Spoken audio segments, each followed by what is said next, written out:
d'individus. Hein, je dirais, ils ont une importance politique en vérité assez faible, mais par contre, ils ont retrouvé en quelque sorte un peu une nouvelle jeunesse. Hein, depuis ces manifestations, ils paradent dans les rues, ils affrontent des forces politiques, parfois les forces de l'ordre, et c'est clair que ça leur a donné un goût un petit peu de faire régner la peur. Le ministre de l'Intérieur doit agir rapidement, pas seulement s'indigner, l'indignation c'est normal, je crois que beaucoup de jeunes et beaucoup de pleurs évidemment, mais des mesures doivent être prises de la dissolution de ces groupes, c'est une exigence que nous portons.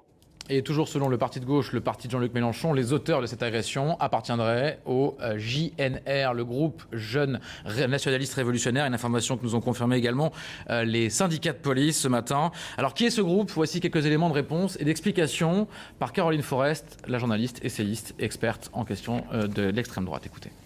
Ce groupe a longtemps été en sommeil, il a été réactivé ces derniers temps, il sert notamment de service d'ordre à Troisième Voie, qui est un autre groupe fondé par le même homme en fait, Batskin, célèbre Batskin, ancien leader des skins de Paris, toujours très actif, on l'a vu encore récemment le 12 mai au pied de Jeanne d'Arc, haranguer ces foules.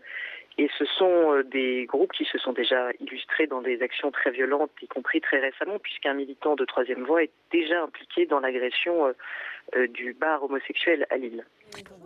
Le ministre de l'Intérieur qui indique que cette agression, cette violence, dit-il, porte la marque de l'extrême droite. Réaction de Marine Le Pen, la présidente du Front National, qui assure que son parti n'a aucun rapport avec cette mort qu'elle qualifie d'épouvantable. Bonjour Louis Alliot, vous êtes vice-président du Front National.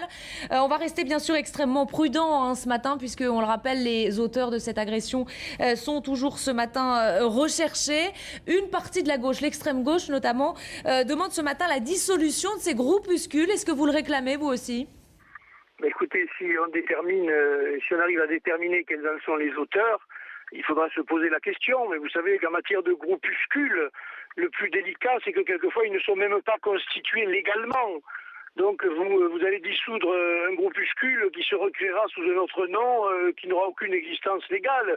Tout cela, ce sont des mots, c'est, j'allais dire, un drame de l'extrémisme en général. Mais l'extrême gauche de M. Mélenchon ne pourra pas masquer sa propre responsabilité dans le climat de violence actuel. Je rappelle quand même que M. Mélenchon a appelé à briser les os de Marine Le Pen, que l'on a arrêté quelqu'un qui préparait une action violente contre Marine Le Pen elle-même, etc. Et que je trouve que l'amalgame qui est fait aujourd'hui entre le Front National et ses groupuscules est absolument insupportable. Voilà, oui, il y a des extrémistes dans notre pays, oui, ils s'affrontent quand ils sont dits de droite ou dits de gauche, mais en aucun cas, le Front National n'est de près ou de loin affilié à ce genre de groupe. Voilà.